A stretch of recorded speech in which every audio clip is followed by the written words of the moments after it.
श्रोते हो, आज आपण श्री स्वामी नृसिंह सरस्वती चरित्रामृतमधील अध्याय 29 बघणार आहोत. अध्यायाचे नाव आहे कुणबी भक्तावर वळली कृपादृष्टी. वांझ म्हशीला दूध देण्यास भाग पडल्यावर तेथील राजाच्या निमंत्रणानुसार ज्या दिवशी श्री गुरु वास्तव्य करण्यासाठी म्हणून गाणगापुरास आले, त्या दिवशी श्री गुरूंच्या स्वागतासाठी म्हणून जे शेकडो ग्रामस्थ तेथे जमले होते, त्यात एक अडाणी अशिक्षित कुणबी होता. हा कुणबी पिढ्यानपिढ्या गाणगापुरातच राहत होता. अडाणी अशिक्षित असला तरी एक सालस चांगल्या वृत्तीचा कष्टकरी म्हणून सर्व गाव त्याला ओळखत होता. गाणगापुराहून संगमावर जाण्याच्या रस्त्यावरच पसरलेल्या शेतजमिनीचा एक लहानसा 2 एकराचा तुकडा वंश परंपरा खंड पद्धतीने या कुणबी कुटुंबाच्या ताब्यात होता. सर्व कुटुंबीय तेथे वर्षभर कष्ट करीत व त्यावरच त्यांचा निर्वाह चाले. श्री गुरु गाणगापुराहून संगमावर जाताना व त्याचप्रमाणे तेथून गाणगापुरी परतताना या कुणब्याच्या शेतावरून जात येत असत. श्री गुरूंना दुरून पाहून रोज ते संगमावर जात असताना व संगमावरून परतत असताना अशा दोन्ही वेळी हा कुणबी धावत रस्त्यावर येई व त्यांना भक्तिभावाने तेथेच त्या धुळीची चिखलाची पर्वा न करता साष्टांग नमस्कार करीत असे. श्री गुरु सुहास्य वदनाने त्याला आशीर्वाद देत व पुढे जात. श्री गुरु त्याच्याशी काहीही बोलत नसत व तोही श्री गुरूंना काही सांगत नसे किंवा त्यांच्यापाशी काही मागतही नसे. या कुणब्याने ज्या दिवशी त्याच्या आयुष्यात प्रथमच श्री गुरूंना गाणगापुराच्या वेशीवर पाहिले, त्याच दिवशी त्यांच्या तेजस्वी रूपाच्या दर्शनाने तो प्रभावित झाला होता. दुसऱ्याच दिवशी त्याने शेतावर एका कोपऱ्यात पूर्वाभिमुख असा 1.5 ते 2 हात लांबी रुंदीचा कोनाडा बांधून घेतला व चैत्र शुद्ध प्रतिपदेच्या शुभदिनी तेथे एक श्रीफळ ठेवले. ब्राह्मणाकरवी त्या श्रीफळाची विधिपूर्वक पूजा करून प्रत्यक्ष श्री गुरूच समजून त्या श्रीफळाची तेथे स्थापना केली. या श्रीफळात तो श्री गुरु पाहू लागला, त्यांना अनुभवू लागला, आपली सुख दुःखे त्यांना सांगू लागला. शेतातील काम संपल्यावर तासनतास तो त्यांच्यासमोर बसून त्यांचे स्तवन करू लागला. रोज मनोभावे तो त्यांचे पूजन करू लागला. सदैव आपणास श्री गुरूंचा आधार आहे, त्यांचे पाठबळ आहे, या अतीव विश्वासाने तो शेतात कष्टू लागला. श्री गुरु गाणगापुरात वास्तव्य करण्यास आल्यावर आता वर्षभराचा काळ लोटला होता. शेतात श्री गुरु म्हणून ठेवलेल्या श्रीफळालाही वर्ष होत आले होते. तेव्हा त्याने त्या वर्षीच्या चैत्री पाडव्याला त्या श्रीफळाचे ब्राह्मणाकरवी पूजन करवले व त्या श्रीफळाचे संगमावर विसर्जन करून नवीन श्रीफळाची त्या जागी पुनरपी स्थापना केली. प्रतिवर्षी अशा प्रकारे नवीन श्रीफळाची स्थापना होऊन जुन्याचे विसर्जन केले जात होते. अशा प्रकारे 10 वर्षे उलटली. शेतातील त्या श्रीफळाच्या पूजेत, उपासनेत, त्याचप्रमाणे रोज रस्त्यावर येऊन श्री गुरूंना साष्टांग नमन करणे या नेमात कधी खंड पडला नाही. थंडी, वारा, ऊन, पाऊस यांना त्याने कधीही दाद दिली नाही. त्याचप्रमाणे सांसारिक शारीरिक अडचणींची ढालही त्याने वापरली नाही. अतीव श्रद्धा, विश्वास, निस्सीम भक्ती, उपासना यांचा त्याच्याकडून त्याला नकळत असा एक आदर्शच निर्माण होत होता. ही अशी 10 वर्षे उलटल्यावर त्या कुणब्यास आपली आर्थिक परिस्थिती सुधारली आहे हे जाणवू लागले. श्री गुरु गावात वास्तव्यास येईपर्यंत अनेकदा संध्याकाळचे पूर्ण उपवास घडत. एखादे वर्ष तर असे जाई की नवे पीक हाती येण्यापूर्वीचे 2-4 महिने फक्त पाण्याचा व रानातील कंदाचा आधार पोटास द्यावा लागत असे. पण आता त्याला हे चित्र पालटलेले दिसू लागले. एखादे वर्ष दुष्काळी म्हणून पूर्णपणे पिकाविना गेले तरी घरातील कोठारे सुखाने आधार देत होती व शिवाय एखाद्या नडलेल्या शेजाऱ्या पाजाऱ्यालाही मदत करता येत होती. त्याची निश्चित श्रद्धा होती, विश्वास होता की ही सर्व श्री गुरूंची कृपा. खात्रीपूर्वक त्याला वाटत होते की तो शेतातील कोनाडाच ही सर्व सुखाची, समृद्धीची बरसात करत आहे. तो म्हणत होता, मी तर तोच 10 वर्षांपूर्वीचा आहे. शेतही तेच आहे. घरातील शेतावर राबणारी माणसंही तीच आहेत.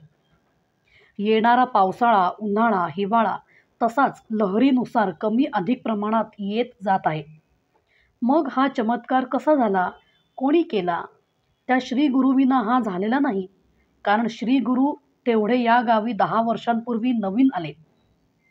तेव्हा ही करणी त्यांचीच आहे, असे तो ठामपणे म्हणत होता. अशा प्रकारे सुखासीन झाला असतानाही तो श्रीगुरूंचा लाचार भक्तच राहिला.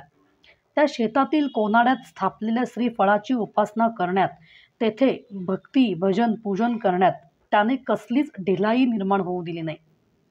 रोज रस्त्यावर जाऊन त्या चिखलाची, धुळीची पर्वा न करता श्रीगुरूंना शिरसाष्टांग दंडवत करण्यात आपली सुबत्ता त्याने कधीही आड येऊ दिली नाही. परिस्थिती कितीही बदलली तरी वृत्तीने, चित्ताने, मनाने, बुद्धीने, अंतःकरणाने तो तसाच राहिला. उलट हे सर्व करण्यात त्याचा उत्साह, त्याची भावना वाढली होती. अशा प्रकारे होता होता एक दिवस श्रीगुरू गाणगापुराहून सकाळीच संगमावर जात असलेले पाहून तो नित्याच्या त्याच्या नियमानुसार धावतच रस्त्यावर आला व त्याने श्रीगुरूंना साष्टांग नमन केले. पण आज श्रीगुरू नित्याच्या पद्धतीनुसार त्याच्याशी काही न बोलता, निघून न जाता तेथेच थांबले. त्याला म्हणाले, काय रे बाबा, काय इच्छा मनात धरून तू हा रोज मला नमस्कार करतोस? तुला काही हवे आहे काय? मला निर्भीडपणे सांग, संकोचू नकोस. हे श्रीगुरूंचे बोल ऐकून त्या कुणब्यास आनंद तर झालाच, पण आश्चर्यही वाटले. कारण गेल्या 10 वर्षात त्याने कधी तेथे श्रीगुरूंचा आवाज ऐकलाच नव्हता. तो हात जोडून म्हणाला, देवा, तुमच्याकडे काय मागणार?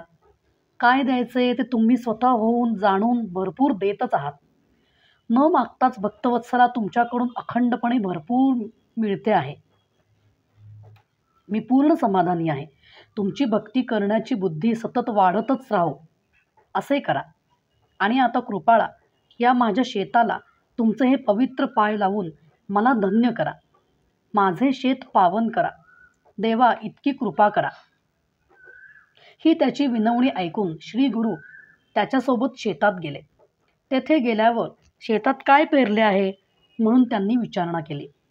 यावर कुणबी म्हणाला, ज्वारी पेरली आहे. तुमच्याच कृपेने पीक चांगले येणार आहे. महिन्याभरात पीक कापणीस तयार होईल. आता तर ही भूमी पावन झाली आहे. या भूमीस तुमचा चरणस्पर्श झाला आहे. तेव्हा तेथे सूर्य चंद्र असेपर्यंत प्रतिवर्षी पीक भरपूर येत राहणार याची मला खात्री आहे. तुमच्या पायधुळीने आज येथे अमृत सिंचन झाले आहे. हे त्याचे बोलणे आटोपल्यावर श्रीगुरू त्याला म्हणाले, हे बघ, तुझा माझ्यावर पूर्ण विश्वास असेल तर तुला काही सांगू इच्छितो. ऐकणार असलास तरच सांगेन. श्रीगुरूंचे हे शब्द ऐकून कुणब्याला वाईट वाटले. तो श्रीगुरूंचे चरण धरून त्यांना म्हणाला, दयाळा, अशी शंका मनात आणू नका. स्वप्नातही तुमच्या आज्ञेचा अवमान होईल, तुमच्या शब्दांचे उल्लंघन होईल अशी कृती माझ्याकडून होणार नाही. असे करण्याचा विचारही माझ्या मनाला शिवणार नाही. तुम्ही आज्ञा तर करा. तुम्ही फक्त हुकूम करायची खोटी. तुम्ही म्हणाल्यास हे शिरही उतरवून तुमच्या चरणावर ठेवले जाईल. तेव्हा जे काही सांगायचे असेल ते सांगा व माझी कसोटी घ्या. त्याचा हा परमोच्च भक्तिभाव पाहून, विश्वास पाहून श्रीगुरूंना आनंद झाला. ते म्हणाले, मी स्नान करून मध्यानेच परत फिरेपर्यंत हे सर्व पीक कापून काढ. कचरा पण येथे राहू देऊ नकोस. पीक कापणीस अजून तयार झालेले नाही हा विचारही मनात आणू नकोस. उशीर करू नकोस. लागलीच कामाला लाग. श्रीगुरूंची ही आज्ञा शिरसावंद्य मानून कुणबी लागलीच गावात शेताच्या धन्याकडे गेला व म्हणाला, या वर्षीच्या खंडाचा करार झालेला नाही. तो गेल्या वर्षीचाच आकार धरून पुरा करा. धनी म्हणाला, असे कसे होईल? यावर्षी पीक चांगले येणार आहे. तेव्हा पीक कापल्यावरच ठरवू. कुणब्याने लागलीच खंड नक्की करण्याचा आग्रह धरला. व गेल्या वर्षीच्या 1.5 पटीने हिशोब करा असे म्हणू लागला. शेवटी हो ना करता दुप्पट देण्याचे ठरून करार झाला. करार होताच कुणबी कोयती घेऊन शेतात गेला व सपासप जराही उसंत न घेता हात चालवून ते हिरवे गच्च तरारलेले उभे पीक त्याने भुई सपाट केले. त्याच्या कुटुंबियास तो पीक कापू लागला आहे हे कळताच ते सर्व तेथे धावत आले व त्याला अडवू लागले, पण तो कुणासही ऐकेना. मग ते कुटुंबीय त्या शेताच्या धन्याकडे गेले. तेथे शेतात चाललेला हा प्रकार सांगताच तो सावकार त्याला म्हणाला, कापेना का शेत, मला काय त्याचे, मी करारानुसार दुप्पट वसूल करणार. मला माहिती आहे त्याच्या कोठारात भरपूर धान्य आहे ते. रडत रडत त्याला व श्री गुरूंना दूषणे देत ते कुटुंबीय घरी परतले. एव्हाना कापलेल्या पिकाचा ढीक गुरांना हिरवा चारा म्हणून उपयोगी होईल या विचाराने त्याने एका कोपऱ्यात गोळा करून ठेवला व शेत स्वच्छ केले. आता तेथे 1.5 हात उंचीची मुळे तेवढी दिसत होती. मध्यान्ह होत आली. श्री गुरूंची संगमावरून परत फिरण्याची वेळ जवळ आली. कुणबी श्री गुरूंची वाट पाहत होता. श्री गुरूंना दुरून पाहताच तो धावत त्यांच्यापाशी गेला व म्हणाला, स्वामी महाराज, तुमच्या आज्ञेप्रमाणे शेत साफ केले आहे. नजर टाकणार काय? हे ऐकून श्री गुरु चल असे म्हणून त्याच्याबरोबर शेतात आले व तो सर्व प्रकार पाहून त्याचा आपल्या शब्दावरील हा विश्वास अनुभवून आनंदले, पण गंभीर मुद्रा करून म्हणाले, असा कसा रे तू अडाणी, साधी मस्करीही तुला कळली नाही. शेत कापून टाक असे मी तर थट्टेने म्हणालो होतो. तू तर खरे मानून सत्यानाशच करून बसलास. आता काय करणार? असे म्हणून श्री गुरु त्याच्या चेहऱ्यावरील हावभाव पाहू लागले, पण त्यांना त्याच्या चेहऱ्यावर कसलाच फरक झालेला दिसला नाही. तो म्हणाला, तुम्ही कोणत्या हेतूने बोलताय, का बोलताय हे तुमचे तुम्हाला माहीत. माझ्या देवाच्या आज्ञेचे पालन करणे हा माझा धर्म, हे माझे कर्तव्य. स्वप्नात जरी तुमची आज्ञा कानी आली तरी तिचे पालन होणार. मग हे तर तुम्ही प्रत्यक्ष येथे येऊन ऐकवलेले शब्द आहेत. शिवाय आता पुढे काय होणार याचीही काळजी मी कशाला करू, कारण हे शेत तर तुमचेच आहे व मी पण तुमचाच. सर्व विश्वाची चिंता वाहणारे तुम्ही आहात. हे त्याचे बोल ऐकून श्री गुरु त्याला म्हणाले, अशीच जर तुझी प्रामाणिक भावना असेल तर तुला कसलीच चिंता करावी लागणार नाही. माझ्या शब्दांवर विसंबून विश्वासून तू हे शेत कापले आहेस, तेव्हा यापुढे काय करायचे ते मी बघतो. असे म्हणून श्री गुरु मठात परतले व तो कुणबी आनंदून घरी गेला. कुणबी घरी गेल्यावर पाहतो ते शेत कापल्यामुळे संपूर्ण वर्षाचे अन्न धान्य प्रहरभरातच नष्ट केल्यामुळे घरात एखाद्याचा मृत्यू झाल्याप्रमाणे रडारड चालली होती. त्याला व श्री गुरूंना दूषणे दिली जात होती. श्री गुरूंना दिली जात असलेली दूषणे त्याला ऐकवेनात. तो फार कष्टी झाला. तो म्हणू लागला की श्री गुरूंना दोष देण्यात तुम्हाला काहीच कशी खंत वाटत नाही. पहा तुम्ही कसे स्वार्थी आहात. काल रात्रीपर्यंत अगदी तोंड फाटेल एवढी तुम्ही सर्व श्री गुरूंची स्तुती करत होता. त्यांच्यामुळे हे सुखाचे दिवस पाहत आहोत असे प्रत्येक दिवशी किमान एकदा तरी तुमच्याकडून बोलले जात होते. तीच तुम्ही माणसे आज श्री गुरूंवर आग पाखडत आहात. कारण काय, तर तुमच्या कल्पनेनुसार तुमच्या स्वार्थास धक्का लागला. कृपा करून या वृत्तीचा त्याग करा. त्याच्यावर पूर्ण विश्वासून सर्व जीवनाचा भार त्याच्यावर सोपवा. सर्व बुद्धी प्रेरणा तोच देतो आहे हे पुरेपूर जाणून या परमसत्यावर पूर्णपणे विश्वासून त्याची सतत आठवण ठेवून प्रामाणिकपणे कष्ट करत राहा. तो तुम्हाला मुळीच वाऱ्यावर सोडणार नाही. आज त्यांनी जे काही मला सांगितले, जी काही कृती माझ्याकडून करवून घेतली, त्यामागे त्यांचा काहीतरी उद्देश निश्चितच असणार. त्रिकालज्ञ ते आहेत. हे असं त्यांनी का केले त्याचा विचारही तुम्ही करू नका. पुढे कसे होईल याची व्यर्थ चिंता करू नका. कालच रात्री कोठारा शेजारीच तो अकस्मात जाळ भडकला असता आपणास मध्यरात्री निद्रेतून कोणी उठवले, तो जाळ कोणी विझवला, त्याचेच वणव्यात रूपांतर करून तुमचे सर्व साठवलेले धान्य, तुमची ही झोपडी तुमच्या सकट नष्ट करणे त्याच्या शक्तीबाहेरचे का होते? काल रात्रीच तर तुम्ही सर्व म्हणत होता की श्री गुरूंनी वाचवले, सांभाळले म्हणून. तेव्हा विश्वास ठेवा व म्हणा, विश्वाघरच्या योजना तोच जाणे. गेल्या 10 वर्षात एक क्षणभर न थांबणारे श्रीगुरू आज या शूद्रावर कृपा करण्यासाठी का थांबले? का ते शेतात आले? का त्यांना या कापणीचा आदेश द्यावासा वाटला? निश्चितच यामागे काहीतरी खास कारण असणार. आपल्याला न दिसणारे असे काहीतरी त्यांना दिसले असणार. तेव्हा विश्वास बाळगून शांत व्हा. पुढच्या वर्षभराला पुरून उरेल इतके धान्य आज त्यांच्या कृपेने आपल्या संग्रही आहे. 10 वर्षापूर्वीची ही परिस्थिती आठवा. कोणी हा बदल घडवून आणला ते बारकाईने पहा.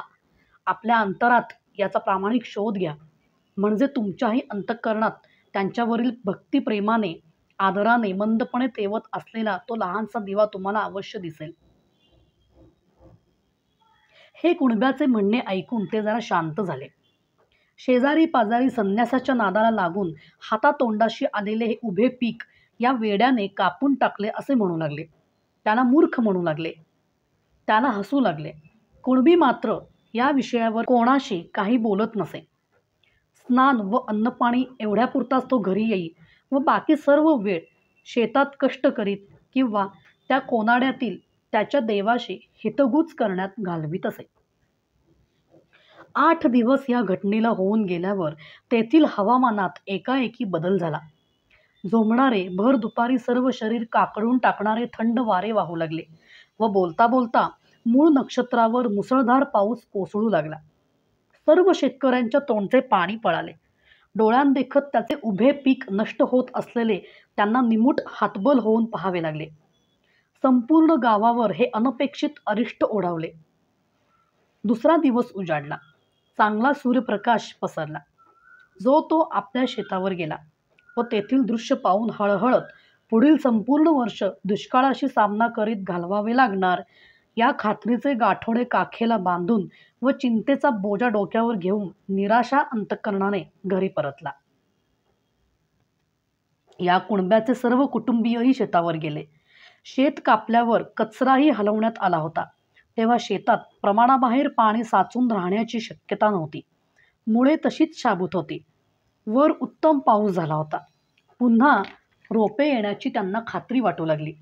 शेतकऱ्याचीही दृष्टी व अनुभव त्यांच्यापाशी होता म्हणून त्यांनी लगेच चांगलेच पीक हाती येणार हा अंदाज बांधला व शेत कापले ते बरे केले असे त्यांना आता वाटू लागले. श्री गुरूंनी 8 दिवसांनी येणारी ही नैसर्गिक आपत्ती अंतर्ज्ञानाने जाणून त्या आपल्या एकनिष्ठ भक्ताला तो आपण सांगू तसा आपल्यावर विश्वासून वागेल याची खात्री झाल्यावरच सावध केले. त्याच्या हिताचे अशा प्रकारे रक्षण केले होते. हे सर्व कुटुंबियांना आता पूर्णपणे पटले. सर्वजण परत उत्साहाने शेतात राबू लागले. घरी असलेली कोठारे भरली व नवीन बांधण्याची जरूर भासली. पण गावातील बहुतेकांची ती अन्नान्न परिस्थिती पाहून तो कुणबी हळहळला. खंडाचे धान्य घेऊन जा असे सांगण्यासाठी सावकाराघरी गेला असता त्याला तो म्हणाला, माझ्याकडे अपेक्षेपेक्षा 10 पटीने पीक आले असून त्यातील अर्धे तुम्ही घ्या व गरिबांना ते वाटा. सावकाराने तसे केल्यास माझ्याकडून पाप घडेल. मी ठरल्याप्रमाणे गतवर्षीच्या दुप्पट एवढेच धान्य घेणार. जादा धान्य मी घेऊ शकणार नाही. तूच ते तुझ्या इच्छेप्रमाणे परस्पर वाट असे त्याला सांगितले. कुणबी घरी परतला व गोरगरिबांना जेवढे म्हणून देता येईल तेवढे धान्य त्याने दिले. ते सर्व कृतज्ञतेने त्याचे पाय धरू लागले. तेव्हा तो कुणबी त्यांना म्हणाला, मठात संगमावर जा. तेथे जाऊन श्री गुरूंचे पाय धरा. हे सर्व धान्य त्यांचेच आहे. त्यांनीच दिलेले आहे. मी तर एक त्यांचा भारवाहू हमाल आहे. माझे काही नाही. सर्व त्यांचेच आहे व तुम्हीही त्यांचेच आहात. तेव्हा त्यांच्यापाशी जा. त्यांचे पाय धरा. त्यांच्याशी एकनिष्ठ राहा. त्यांच्या भक्तीत उपासनेत रममाण व्हा. म्हणजे असे इतरांना अडलेल्यांना देण्याची शक्ती तुम्हालाही प्राप्त होईल. साधनही निर्माण होईल. असा तो कुणबी श्री गुरु कृपेने चिरंतन संतोष पावता झाला. अवधूत चिंतन श्री गुरुदेव दत्त.